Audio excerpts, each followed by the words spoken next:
Hey everybody, it's Tripl-L. Hope your day has been going great so far.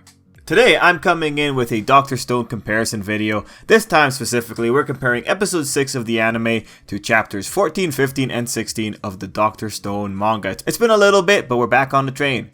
But before we go any further, I'd like to ask you to please share this video to any Dr. Stone fan you think would like trivia. And also, like and subscribe if you think you'd like more of these type of videos. These are easy things you can do if you want to help out the channel, because YouTube isn't going to do it. Anyway, back to the video.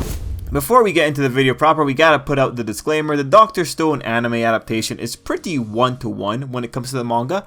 It's incredible how close they're following it, so the changes are definitely nitpicky for most of this video. And also, this video won't cover small differences like changing the timing of certain lines or, changing the angles of certain shots. And then one last thing I want to say is that the anime is really good at making a transition between the scenes. In the manga, the panels don't follow as smoothly from one to the other, so it's actually really cool to see how the anime fills the gaps between the panels, like how they add space between the panels. Anyway, with that out of the way, let's get into the differences proper. We start with the chapter 14 material. So first thing, when Senku was investigating the stone shell, there was a missing panel of primal humans and Senku's narration of humans believing in fantastical explanations. This just happened in the middle of the dialogue. The anime just removed it. It's honestly just a little bit of exposition. It's just interesting. There were a lot of missing panels, so that's kind of going to be the theme for the video. We're going to be pointing out a lot of missing panels. Next up though, aside from missing panels, there's also a little weird thing occurring with the translation. One thing that was interesting to spot was the translation differences, which for Dr. Stone could be kind of critical depending on where exactly the difference is. Now for the record, these were the Crunchyroll subs that I was sourcing, and Crunchyroll is notorious for their sub quality at times. Anyway, in this shot you can see that Senku says that parts of the surface that were less petrified reverted to the cells, whereas in the Viz translation, they say that the parts of the shell that weren't eroded much turned back into cells. I know we're splitting hairs here, but it's important to note how weird the Crunchyroll subs are here. Like, how can something be less petrified? It's either it's stone or it's not. It's either it's living cells or it's not. I don't think there can be an in-between state here. Not only that, the line right before was speaking of how the surface was deteriorated, telling you that the logical flow was to make a conclusion based on surface deterioration. Anyway, this is a small detail that only matters if you're theory crafting. If you're watching for fun, it's not really a critical detail. Point is, there is a difference between less petrified and less eroded. Anyway, another small difference in the anime, Senku is clued into the hidden factor due to the bat flying across him. In the manga though, he just notices the cave and makes a deduction about something falling from above. This makes more sense because it's like, why is a bat flying around in daylight, right? Like, that was kind of weird, right? Anyway, we go into the chapter 15 material. One thing that was really interesting is another missing panel. They don't show Senku's bone popping back into place after he gets revived. They kind of skipped this visual in previous episodes as well. Who knows why they removed it. Another small omission is that there's a missing panel where Taiju comments on Yuzuriha's handicraft skills. Interestingly, the anime gives Taiju a different line when they're looking at the little flag that Yuzuriha made, where he's noting the stars. Now, as for the handicraft skill line, the reason that was there is because the Dr. Stone manga likes to remind readers about each character's talents. You could see why the anime felt they didn't need to do that, because we by this point know that she's really good at handicraft. But it was kind of weird how they gave a line that doesn't give you much information as opposed to a line that reinforces the characterization. Anyway, moving on, I'm really fishing for changes here.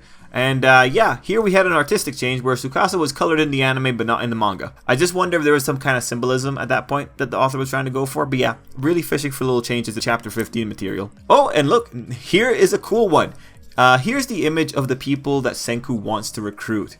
In the anime, you can see that it's some characters from the opening. The manga though is a bit more curious. Here are the designs. These characters, aside from Kohaku, haven't appeared in the manga yet, and they weren't gonna appear for a few more weeks. So here, I think we got to see the early designs for the characters. Like, this big guy here is most likely this one, this guy is most likely this one, and this guy with the crazy hair might be this guy. This is really cool. It's always interesting to see preliminary designs for characters before they're finalized. And here we were still a few weeks away from the final designs. So it was pretty neat. It's going to be actually interesting to see where these designs went. Anyway, with that, we move into the chapter 16 material. And we're starting strong. The anime skips roughly a page and a half of material. All the page does though is show Senku walking through a bamboo forest, along with another shot of preliminary designs. And then we have Senku narrating that he hopes that Tsukasa misses Kohaku, like, you know, they don't meet each other in the forest. The page was effectively serving as a mini recap in the manga, with Senku's narration being a framing device. It being removed makes sense, because the only real information that you get from it is that Senku is going through a bamboo forest. Okay, next up, it's worth noting that in Dr. Stone, we don't really get much combat. The cool thing is that in this case, a lot of the choreography between the big panels was anime original. The Dr. Stone combat in the manga was not as choreographed as the anime. Anyway, moving on. Chapter 16 seems to be what makes this video worthwhile. We have another missing panel. It happens right around where Kohaku was explaining that she saw the things that Tsukasa did. The anime gave us a repeat of previous footage. The manga panels, however, showed us the scene from Kohaku's perspective. It also had this blurb that Kohaku has 20 out of 1.8 eyesight. Anyway, we move on from there into the final change that revolves around the cliffhanger for the episode. The Crunchyroll subs seem to imply something a lot more platonic when Kohaku says that she's taken a liking to Senku, as opposed to most other translations for the manga where Kohaku says that she's falling quite hard for Senku, after which we get Senku making this face. Given that Senku doesn't make this face in the anime, it's possible that the anime itself may have toned down the line. We'll know in episode 7, since there is a direct follow-up to this line with Senku reacting to it. But yeah, this one was a really interesting thing. I don't want to fault the Crunchyroll subs because it may very well be the anime making the change.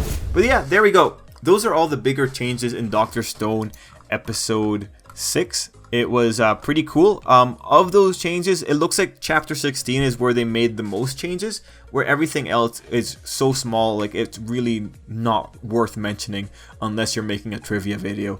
Anyway, hope you guys enjoyed that quick look through the changes. Thank you so much for watching, and keep an eye on the channel for more fun comparison content and more trivia videos for various anime. Anyway, till next time, I hope you have an absolutely great day.